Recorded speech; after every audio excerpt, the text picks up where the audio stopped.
পছন্দ করতেন, হাদিসে এসেছে বিশ্বনবী রুটি খেতেন, খেজুর খেতেন, খেজুর, খেজুর চিনেন, বালাহ, তামার, দুধ খেতেন, এই মধু খেতেন, জব খেতেন, বার্লি খেতেন, লাউ খেতেন, রুম্মান, ডালিম ফল, আনার ফল, আনার চিনেন, আনার, এই আনার খেতে পছন্দ করতেন বিশ্বনবী। মাশরুম খেতেন, মাশরুম, মাশরুম চিনেন, ব্যাঙ্গের ছাতার মতো, রেস্টুরেন্টে ইদানিং মাশরুমের স্যুপ পাওয়া যায়, এটা খাবেন। যাদের চোখের জ্যোতিতে সমস্যা, দৃষ্টিতে সমস্যা, খাবেন। হাদিসে এসেছে আল কামআতু মিনাল মান ওয়া মাউহা শিফাউন লিল আইন।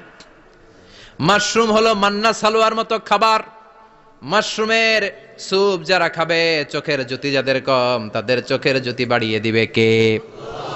বুখারীর বর্ণনা, কানা রাসূলুল্লাহ ইউহিব্বুল হালাওয়া ওয়াল আসাল, বিশ্বনবী মিষ্টান্ন খেতে বড্ড পছন্দ করতেন।